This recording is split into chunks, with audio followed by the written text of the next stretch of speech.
आप लिखते नहीं, तो निबंध 2 लाइन लिखते हैं और आप छोड़ देते हैं।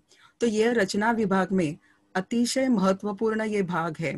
तो ये रचना विभाग का निबंध आपको कैसे लिखना है और उससे अच्छे अंक कैसे प्राप्त करने हैं, ये आज हम देखेंगे। अभी निबंध, उसका अंक कितना है? 7 अंक का ये निबंध है। निबंध एक लेखन कला है। निबंध का शाब्दिक अर्थ सुव्यवस्थित रूप में बंधा हुआ। यह एक गद्य रचना होती है। एक सूत्रता, व्यक्तित्व का प्रतिबिंब, आत्मीयता तथा कलात्मकता निबंध के तत्व माने गए जाते हैं। अभी यहाँ पर क्या दिया है? निबंध एक लेखन कला है, यानी हम कैसे हमारे विचार पेश करते हैं वो अपने लेखन में दिखाया देता है। निबंध एक शाब्दिक अर्थ है, यानी सुव्यवस्थित रूप में बंधा हुआ है। इसमें तत्व कौन से माने गए? एक सूत्रता, जो विषय दिया गया है उसी विषय के अनुसार आपका निबंध होना चाहिए। व्यक्तित्व का प्रतिबिंब, यानी आपके विचार उसमें दिखाई देने चाहिए। आत्मीयता, यानी खुद के विचार होने चाहिए, अपने दिल से वो आना चाहिए। तथा कलात्मकता, आप कैसे पेश करते हैं, अलग अलग उदाहरण कैसे देते हैं, इससे ये निबंध अच्छा हो जाता है। ये निबंध के तत्व माने जाते हैं। हमें कभी भी परिभाषा नहीं पूछते, लेकिन ध्यान रखना है कि हमें निबंध कैसे लिखना है। अभी निबंध लेखन, जैसे मैंने कहा, एकदम सिंपल शॉर्ट में कहा जाए तो निबंध का अर्थ है बांधना, किसी विचारों को बांधना, कल्पना को बांधना, अपने जो ख्यालात है उसे बांधना, उसका अर्थ है निबंध। अभी ये निबंध जो है वो कैसे लिखा जाता है, पहले तो ध्यान में रखे 7 अंक है।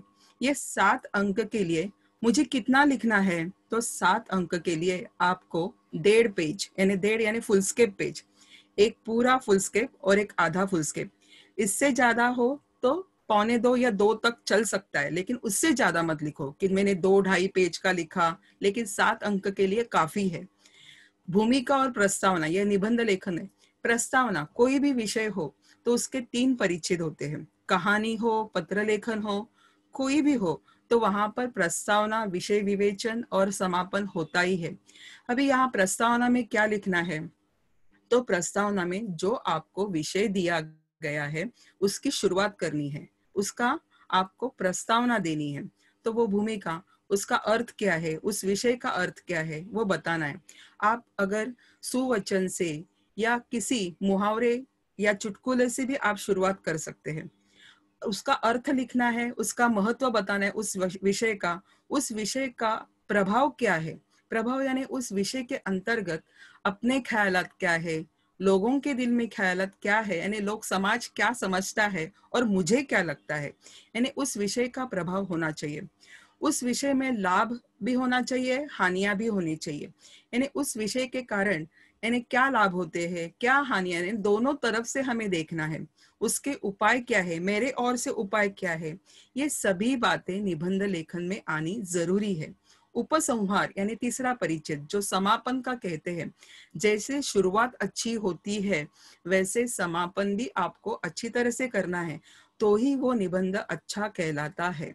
ये हो गया, हमने देखा कि निबंध लेखन किस तरह से होना चाहिए और निबंध का अर्थ क्या है। अभी हम देखेंगे कि निबंध के प्रकार। निबंध के प्रकार कुल मिलाकर 5 है। हमें कृति पत्रिका में 3 विषय देते हैं, उनमें से एक चुनना होता है, और तीनों एक ही प्रकार के नहीं होते, अलग अलग प्रकार के होते हैं।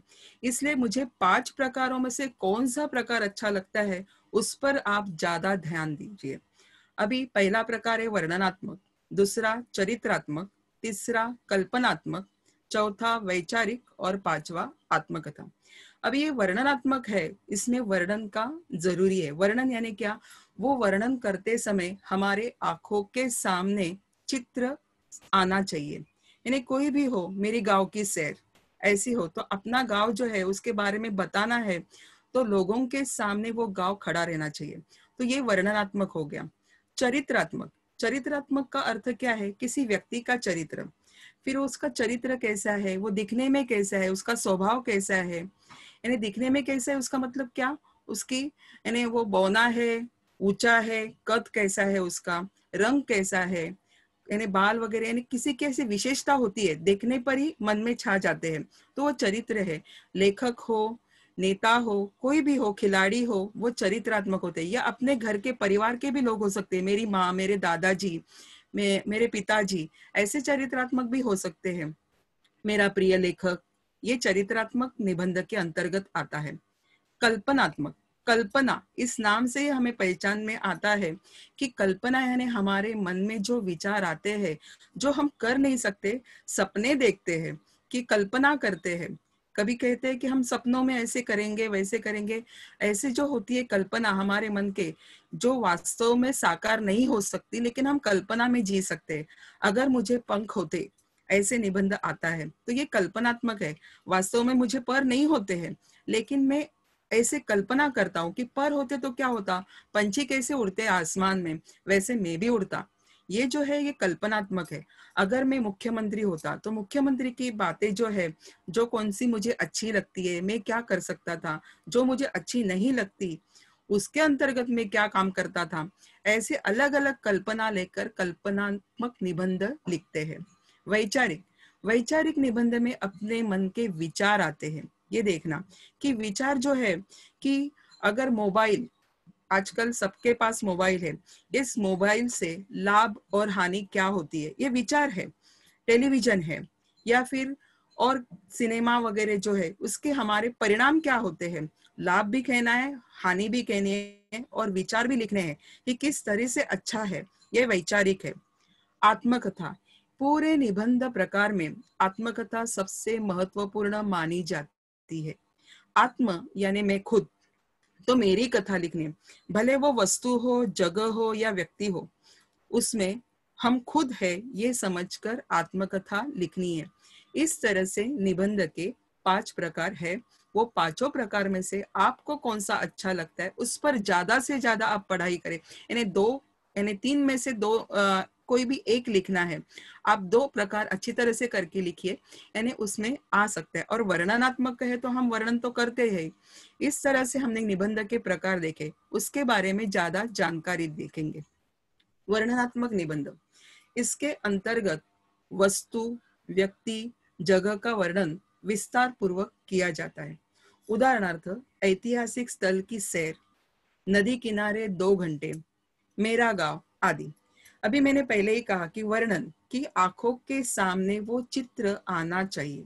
अभी यहाँ से हम देखेंगे कि नदी किनारे 2 घंटे, अभी ऐसा विषय है नदी किनारे 2 घंटे, तो उसे विषय को अच्छी तरह से समझना चाहिए। नहीं तो बहुत सारे विद्यार्थी क्या करते हैं कि मैं मित्रों के साथ शाम को टहलने नदी किनारे गया था, वहां सब भीड़ थी, वहां पर एक दूर पर एक मंदिर था, मंदिर में मैं जब गया तो वहां 2 घंटे टंगे हुए थे। तो ये घंटे यानी मंदिर के घंटे नहीं है, या पाठशाला के घंटे नहीं है, घंटे यानी समय, ये ध्यान में रखना जरूरी है। कभी कभार ऐसे आता है कि जवान, यानी जवान की आत्मकथा, तो जवान की आत्मकथा यानी ये जवान कौन है, तो सैनिक है। तो विषय को समझ लीजिए।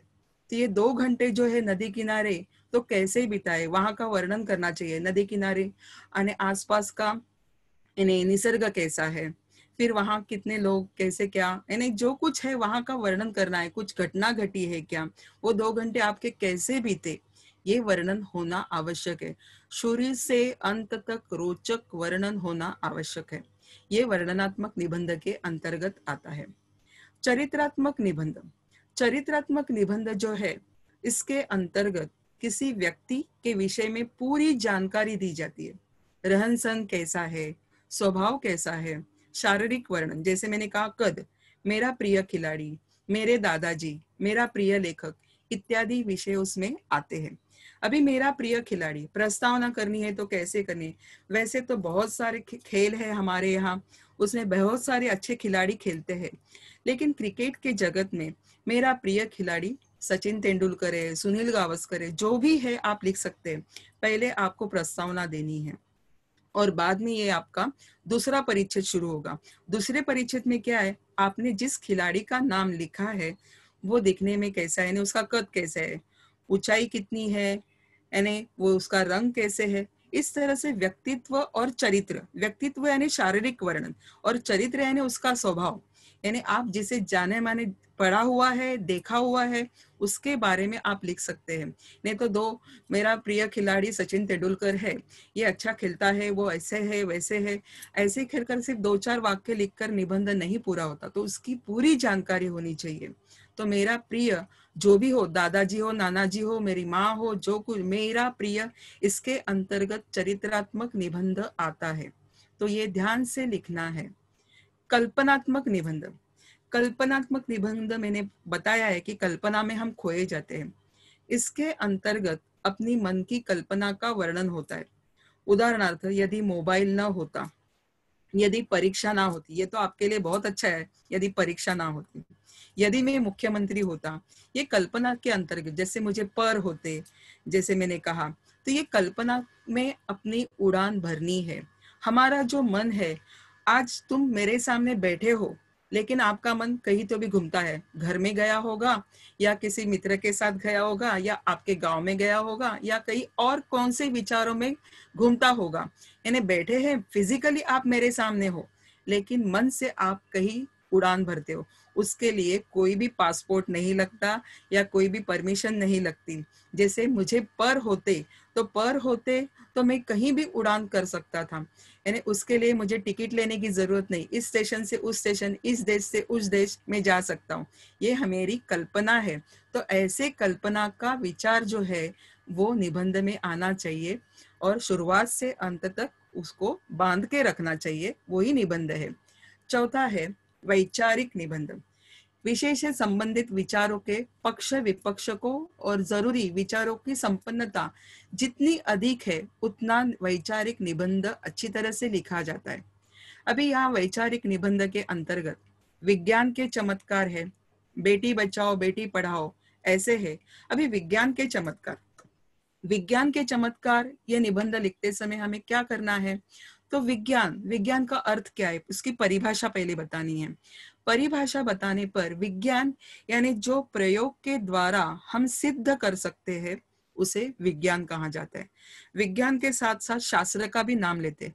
शास्त्र और विज्ञान दोनों ऐसे देखा जाए तो सरीखा है, लेकिन शास्त्र सिद्ध नहीं करता।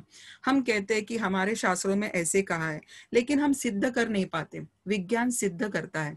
तो उसकी परिभाषा लिखनी है। अभी विज्ञान के चमत्कार मेरा वैचारिक निबंध है, तो मुझे कैसे लिखना है? विज्ञान के बारे में मैंने परिभाषा दी। विज्ञान जो है वो किस तरह से मानव जीवन में उपयोगी है। जैसे हम शुरुआत से सुबह से उठते हैं, उठने के बाद अभी जल्दी उठे तो पहले क्या करेंगे? बिजली जलाएंगे, बटन ऑन करेंगे। यहाँ से शुरुआत होती है विज्ञान से। यानी सुबह से लेकर नल खोलेंगे, पानी है हमारे घर तक आया है, ये भी विज्ञान है। हम किचन में देखेंगे तो मिक्सर है, फ्रिज है, जो जो साधन है जो हमारी उपयोगिता में है वो विज्ञान के है। यानी दिन भर जो हम काम करते हैं, मोबाइल हमारे हाथ में है, ये भी विज्ञान की देन है। यानी चमत्कार कैसे है, यानी हर छोटी छोटी बात को लेकर आप देख सकते हैं कि विज्ञान उसमें भरा पूरा है। हम रात को सोने जाते हैं, बिजली बंद कर देते हैं, हमें पंखा लगता है, गर्मी होती है, एसी लगता है, ये क्या है? विज्ञान के चमत्कार। यानी जब से हम जागते हैं, सोते हैं, तब से लेकर हमारे जीवन में विज्ञान है। उस विज्ञान का उपयोग हमें कैसे करना है, ये भी बात बताने। उसके उपयोग क्या है, लाभ और हानि, और आपके विचार क्या है, ये वैचारिक निबंध में आना जरूरी है। वैसे बेटी बचाओ बेटी पढ़ाओ, अभी बेटी यानी हमारे मुंबई में तो बेटी और बेटा दोनों समान है, लेकिन अभी भी हमारे पूरे भारत में बेटी बचाओ ऐसे क्यों कहा गया है? तो बेटी यानी दहेज, ऐसे ही एक समीकरण हो गया है। तो बेटी पैदा हो गई यानी दहेज देना पड़ेगा। इसलिए बहुत से ऐसे गांव है अभी भी वहां पर निरक्षर यानी इतने साक्षर नहीं हो गए, तो बेटी बोले तो उनको संकट आता है। तो जैसे पैदा होती है, पैदा होने के पहले ही उसे मार दिया जाता है। इसलिए बेटी बचाओ बेटी पढ़ाओ, उनको अपने पैर पे खड़ा करो, और कहीं भी भविष्य में कोई समस्या आ गई तो वो पढ़ने के कारण, अच्छे कुछ सिखाने का कारण वो अपने पैर पर खड़ी रह सकती है। इस तरह के उदाहरण होते हैं, इस तरह के विषय आते हैं जो वैचारिक निबंध में हमें सोचने पर मजबूर करते हैं, वो वैचारिक निबंध है। आत्मकथा एक तरह का पर काया प्रवेश। देखो, पर काया, मैं वो नहीं हूं, लेकिन उसके शरीर के अंतर्गत मैं जाकर उसकी मन की बात सोचता हूं। यह मेरी आत्मा का मतलब क्या? मैं खुद, एक तरह का परकाया प्रवेश। वस्तु, प्राणी, पक्षी, व्यक्ति की जगह स्वयं को स्थापित करना। भले किसी वस्तु की है, पुस्तक की आत्मकथा, यानी पुस्तक मैं हूं ये सोचकर लिखना है। वो भले निर्जीव है लेकिन वो सजीव है, इस तरह से उसे सोचना है। प्राणी, अगर कुत्ते की आत्मकथा है तो मैं कुत्ता हूँ, ईमानदार हूँ, वफादार हूँ। मुझे मेरे मालिक ने कैसे लेकर आए घर पे, कैसे उसने मेरा पालन पोषण किया और किस तरह से संभाला। अच्छाई भी हो सकती है, बुराई भी हो सकती है, और आज मैं कौन सी स्थिति पर हूँ, वैसे भी हो सकता है। पक्षी, पक्षी है तो पिंजरे में बंद है या जंगल में मुक्त पक्षी है, उसके बारे में भी आत्मकथा लिख सकते हैं। यानी स्वयं वो पक्षी आप है, ये सोचकर लिखना वही आत्मकथा है। व्यक्ति, व्यक्ति के बारे में तो बहुत सारे हैं। यानी एक बूढ़े की आत्मकथा, मजदूर की आत्मकथा, डॉक्टर की आत्मकथा। आजकल ये करंट विषय है, डॉक्टर की आत्मकथा। यानी कोविड चल रहा है तो कोविड के इसमें डॉक्टर, मैं स्वयं डॉक्टर हूँ ये सोचकर मुझे कौन कौन सी परेशानियों से मैंने जाता हूँ मैं, ये लिखना जरूरी है। वैसे सफाई कामगार, यानी सफाई जो मजदूर है उसकी भी हम यानी आत्मकथा लिख सकते हैं। ये सभी लोग जो है आज के यानी कोविड के जगत में, यानी कोविड जो चल रहा है उसमें महत्वपूर्ण व्यक्ति है, तो वो स्वयं को वहां पर स्थापित करना। मैं विद्यार्थी हूँ और मैं उनके बारे में लिखता हूँ, वैसे नहीं। यह निबंध लिखते समय भाषा प्रथम पुरुष, प्रथम पुरुष यानी मैं, द्वितीय पुरुष यानी तुम, और तृतीय पुरुष यानी हमारे दोनों के बीच में जो नहीं है वो तृतीय पुरुष है। इसलिए निबंध लिखते समय, आत्मकथा लिखते समय प्रथम पुरुष होना जरूरी है। वह व्यक्ति, वह वस्तु या वह प्राणी मैं खुद हूं, ये सोचकर लिखना, यही आत्मकथा है। वो एक वचन में हो, मैं हूं यानी मैं एक वचन में हूं। उदाहरणार्थ, फूल की आत्मकथा, मैं किसान बोल रहा हूँ, फटी पुस्तक की आत्मकथा, ऐसे विषय यहाँ पर आते हैं। और एक ध्यान में रखना, आपके सामने यानी निबंध के विषय कौन सा आएगा, निबंध की किताब में कौन सी लूं, कौन से किताब में से मैं निबंध, यानी देख कर लिखना बहुत गलत है। आपके विचार वहां पर आने चाहिए। जितने कक्षा में विद्यार्थी है, अभी आपकी 10वीं कक्षा है, 9वीं कक्षा है, उसमें जितने बच्चे हैं, जितने विद्यार्थी, उनके ख्यालात अलग अलग होंगे। 40 बच्चे हैं, 50 बच्चे, तो 50 ख्यालात होंगे। तो वैसे तरह से निबंध अलग अलग होगा। यानी मैंने उसकी कॉपी ली और उससे मैंने निबंध लिया, ऐसे नहीं करना है, तो आपको मार्क कम मिल जाते हैं। तो अपने विचार रखे, अपने जो कुछ विचार है, थोड़े बहुत क्यों, लेकिन अपने विचार होने चाहिए। और वो विचार पेश करते समय मुहावरों का इस्तेमाल करो, सुवचन का इस्तेमाल करो, या कोई कविता की पंक्ति आती हो तो शुरुआत से लिख सकते हो, बीच में लिख सकते हो, जिसे कोटेशन कहते हैं। उससे हमारा निबंध जो है एकदम, यानी किसी अच्छे व्यक्ति को सजाते हैं वे, यानी हम सज धज कर आते हैं कहाँ जाना है, वैसे निबंध भी सज धज कर हमारे सामने पेश होता है। तो फूल की आत्मकथा, आप हमेशा शुरुआत कैसे करते हो? मैं वहां से जा रहा था, अचानक किसी के रोने की आवाज आई। रोने की आवाज आई, मैं यहाँ वहां देख रहा था, कोई दिखाई नहीं दे रहा था। अचानक मेरे एक फूल पर नजर रखी, तो फूल पर नजर पड़ने पर वो फूल मुझे बुला रहा था, तुम ही हो, ऐसे वो बोल रहा था। तब मैं वहां जा, तो फिर वो फूल ने मुझे अपनी कथा सुनाई। ऐसी शुरुआत होगी तो परीक्षा में आपको 0 मिलेगा। शुरुआत आत्मकथा को मैंने जैसे कहा कि प्रथम पुरुष हो, एक वचन हो, तो फूल की आत्मकथा लिखते समय आप शुरुआत ऐसे भी कर सकते हो कि मेरे आसपास भंवरे मंडराते हैं, तितलियां मंडराती है, मेरे रंगों के कारण, मेरे सुगंध के कारण सभी मेरे ओर आकर्षित होते हैं। आपने पहचाना ही होगा मैं कौन हूँ, मैं एक फूल हूँ। तो इस तरह से आप फूल की शुरुआत कर सकते हैं, मैं फूल हूँ, ऐसे करके वो लिखना है। और बाद में आप कौन सा फूल हो, आपका जन्म कहाँ हुआ, गमले में हुआ, जंगल में हुआ, या किसी और जगह, वो लिखना है। शुरू से अंत तक स्टेप बाय स्टेप लिखना है। यानी पहले मृत्यु आ गई, आज मेरी स्थिति ऐसी है, मैं बाद में पैदा हो गया, ऐसे नहीं लिखना है। तो आपको स्टेप बाय स्टेप आपको लिखना है कि आपका जन्म कब हुआ, आपके युवा शुरुआत कैसे हुए, यानी आप युवा अवस्था में थे तो कैसे थे, आज आपकी हालत कैसी है, वो एक ध्यान में रखे। आत्मकथा हमेशा दुखद भरी नहीं होती, आत्मकथा सुखी भी होती है। यानी सुख का पक्ष भी वहां पर होता है कि आज इतनी जिंदगी में जी चुका हूं, तो इसका मतलब ऐसे कि मैं खुश हूं अपनी जिंदगी से, तो ये सुखद भी हो सकता है। आत्मकथा हमेशा दुखद ही होती है ऐसे नहीं, सुखद भी होती है। इसलिए हर व्यक्ति का मन है, हर व्यक्ति के विचार है, हर व्यक्ति के जो पेशकश है वो अपने निबंध में आते हैं। ये ध्यान में रखो। यानी ये 5 निबंध प्रकार है, निबंध के प्रकार, वो अच्छी तरह से आप इसमें क्या मुझे लिखना है, मुझे विचार कहाँ डालना है, मेरी कल्पना कहाँ डालनी है, मेरा आत्मकथा यानी मुझे मैं हूँ ये सोचकर कैसे लिखना है, वर्णन कैसे करना है, ऐसे इस निबंध के अंतर्गत आता है। निबंध के 7 अंक आराम से मिलते हैं। अपने विचारों को पेश कीजिए।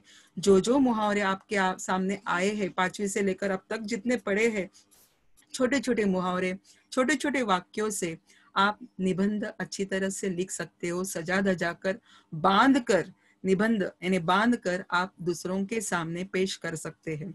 इस तरह से मैंने 5 प्रकार निबंध के बताए हैं। अभी एक ध्यान में रखो, निबंध लिखते समय ध्यान में रखने योग्य बातें।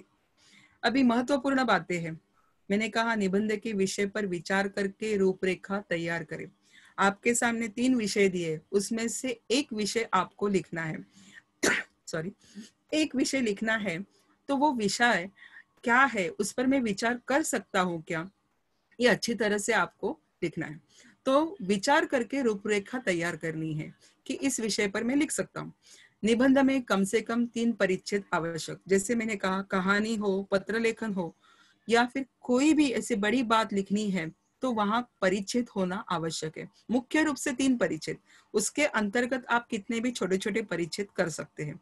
पहला प्रस्तावना है, दूसरा विषय विवेचन है, और तीसरा समापन। प्रस्तावना जो है उस विषय के बारे में, यानी आप परिभाषा दे सकते हैं, कोई कोटेशन दे सकते हैं कविता के वगैरह, या कुछ चुटकुला दे सकते हैं। ऐसे बात से हम परिचय शुरुआत कर सकते हैं और उसका यानी इंट्रोडक्शन कर सकते हैं उस प्रस्तावना में। और बाद में जो विषय विवेचन आता है, उस विषय विवेचन के अंतर्गत उस विषय के बारे में लिखना है। और समापन करते समय आपके विचार क्या है, यानी उसमें आने चाहिए, और अर्थपूर्ण और अच्छी तरह से उसका समापन होना आवश्यक है। निबंध का विषय ऊपर बड़े अक्षरों में स्पष्ट हो। अभी ऊपर बड़े अक्षरों में स्पष्ट हो, जैसे अंग्रेजी में कैपिटल होता है, वैसे हिंदी में भी कैपिटल होता है। आपके हिंदी में कैपिटल कब से हो गया, तो जैसे अंग्रेजी में कैपिटल और स्मॉल लेटर होता है, वैसे हिंदी, मराठी, इसमें भी आप कैपिटल हो सकते हैं, कैपिटल लेटर है। अब कैसे है, आपके सामने है।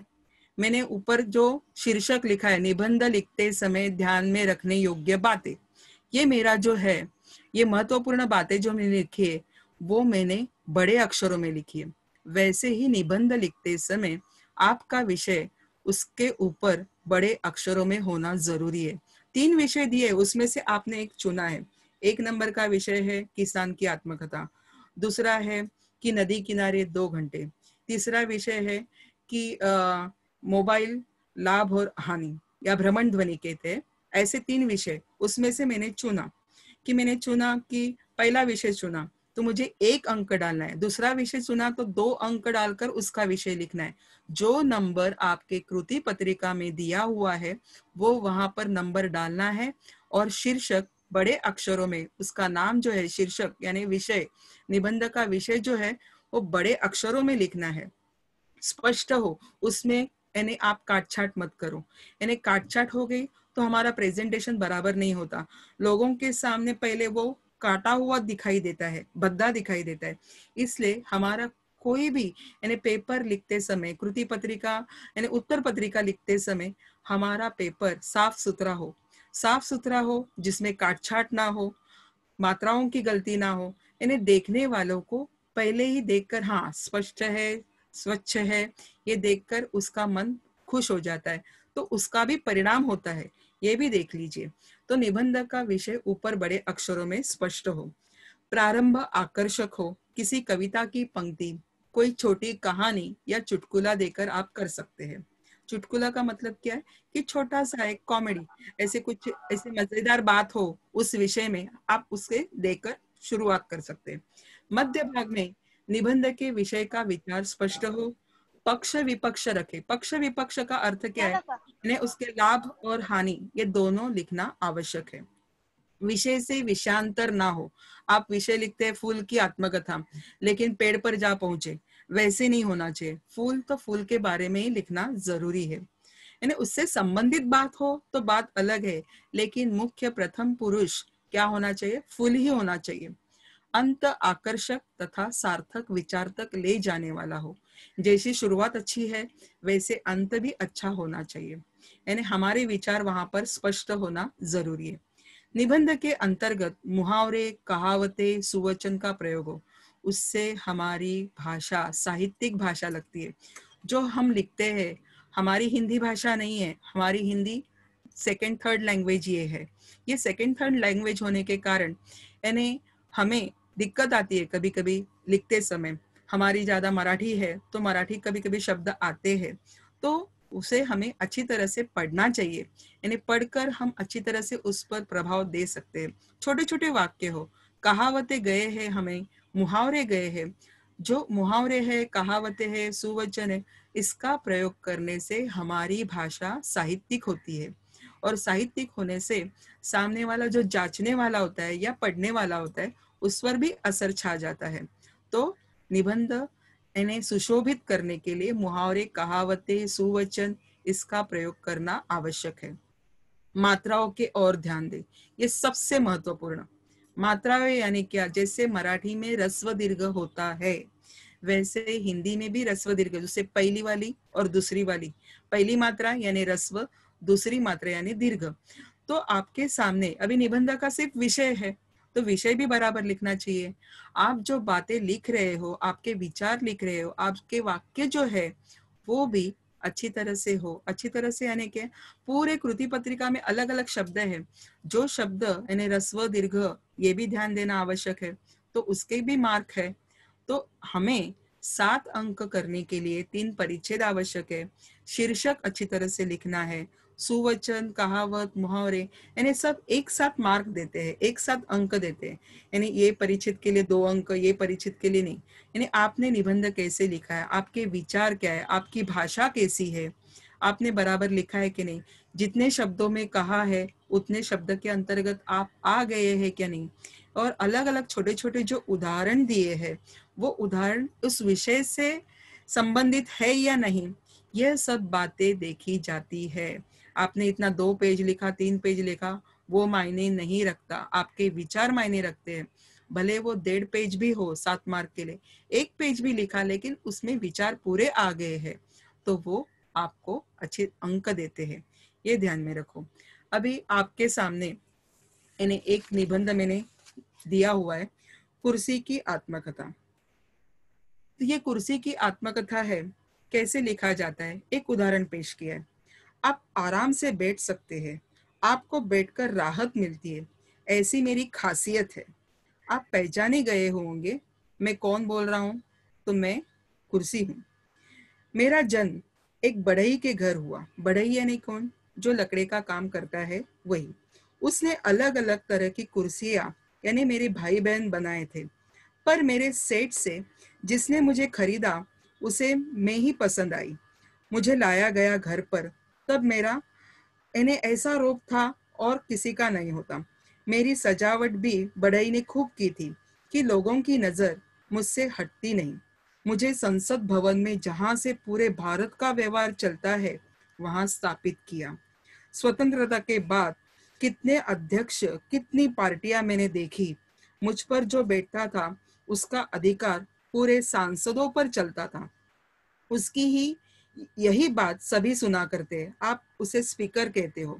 देश के प्रधानमंत्री तथा अन्य सदस्य आदि मुझे सम्मान देते थे।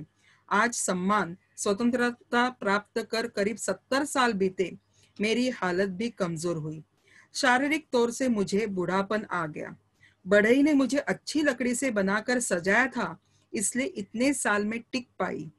पर अब नए नए सत्ता पक्ष आने लगे, उन्हें इन सभी चीजों में सुधार आवश्यक लगने लगा, तो मुझे मेरी जगह से हटाकर भंडार घर में रख दिया। मेरे जगह मेरी तरह ही एक कुर्सी रखी गई।